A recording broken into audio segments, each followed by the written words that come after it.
Raise your hand if you're in a love-hate relationship with social media, because I know I am. Yeah. It's hard to get away from social media, especially as an entrepreneur that I work online on social media. But I've been doing a lot of reflecting on how social media has impacted our lives. And I've decided that I need to limit my social media consumption, even if it costs me. Here's why.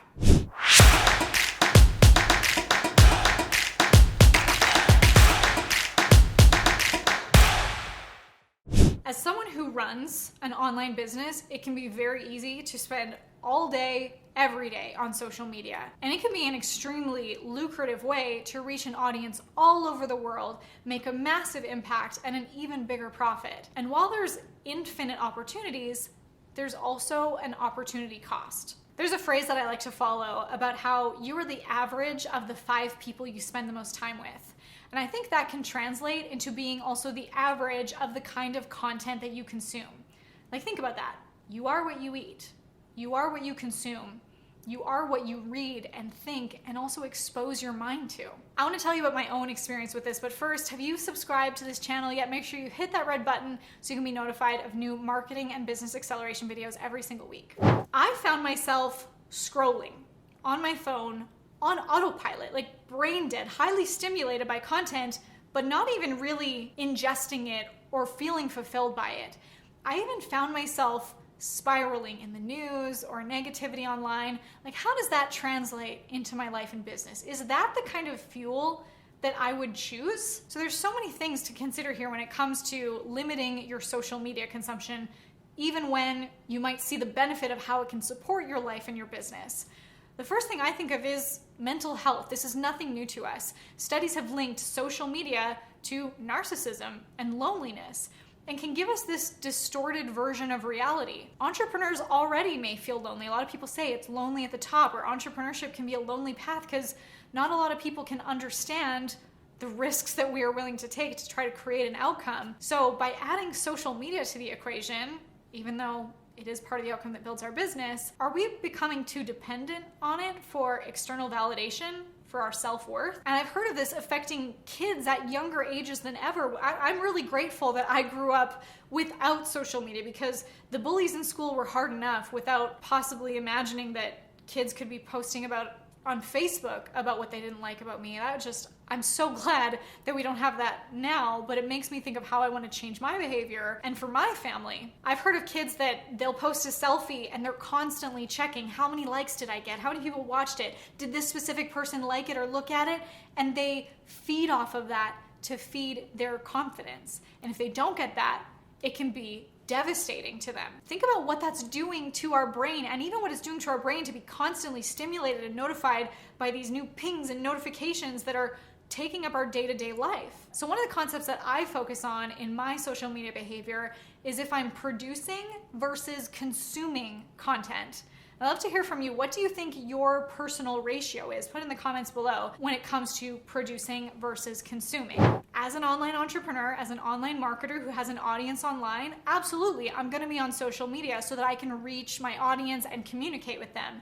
However, if in the production of this content, I then suddenly find myself scrolling on Instagram for 45 minutes while I was supposed to be doing something that actually makes an impact in my business, that's damaging. That's not my intention when I start my day. And if I look back on the time study of my day, I never want to write down that I spent 45 minutes scrolling through social media, consuming rather than producing content. There's a lot that we can learn from social media. When I consume content, I want to make sure that I'm feeding my mind with content that is inspiring creativity, that's engaging with me, or that it's people that I love to watch their content or love to see what's going on in their day, that I'm not looking at the news and the conspiracy theories and whatever else is going on online right now. It's a very tough time for that right now. So I would actually recommend going through your social media content and unfollowing, blocking, placing filters, putting a lot of limitations so that you can actually produce more content than you consume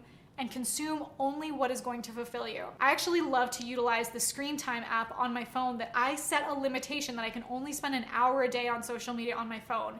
And it'll give me countdown timers to say, hey, you have 5 minutes left of all the apps. It kind of combines the time together. If I've spent 45 minutes on Instagram and 10 minutes on Facebook, it'll be like, you have 5 minutes left, and it'll count that down for me. So I know if I'm gonna be on social media, I have to be efficient with my time. I'm not scrolling through the negativity. I'm going there for directly what I came to get. This has been really helpful in also my mindset, because now that I don't have these notifications coming up that my phone has automatically turned them off, that I only have an hour a day, like I said, I'm more efficient, but I'm also more creative and more present without these distractions. And let's talk about tactical versus strategic creativity. When your mind is cluttered, when do you have time to create and dream and vision? When you have all these notifications, or when you have this constant stimulation, how are you actually present? I noticed this as a big problem for me when one time I was sitting down to watch a 3-hour training.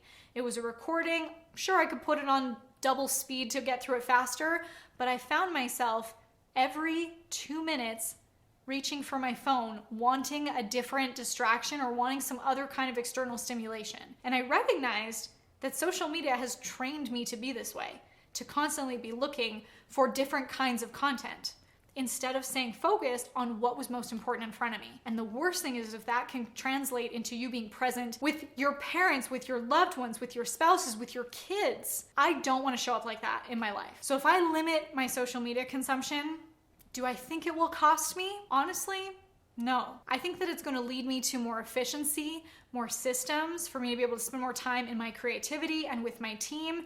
And more creativity and clear thinking are going to help me to create the results I want and that I need, instead of a cluttered and hustle approach from being stuck in the social media scroll. I think that the opportunity cost would be a lot more damaging, not to mention the cost to my mental health even more. And if you're someone that also wants to get away from that cluttered productivity and be able to actually have a system for generating your business and producing content that's going to help you to create an evergreen lead generation machine and then sell high ticket from it, I'd love to actually give you access to my highest performing, most revenue generating campaigns that you can plug and play into your business to maximize your lead generation and sales. So click the link in the video description below to attend our Hello to High Ticket training.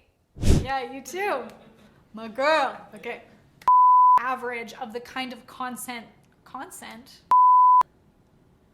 Oh, am I gonna go to the self-worth video? And for my kids, I don't have kids, I can't say that. So one of the concepts that I focus on in my social media, behavior is your parents, your husbands, your boyfriends, your fiancés, what am I saying? With your parents, what am I saying? Great.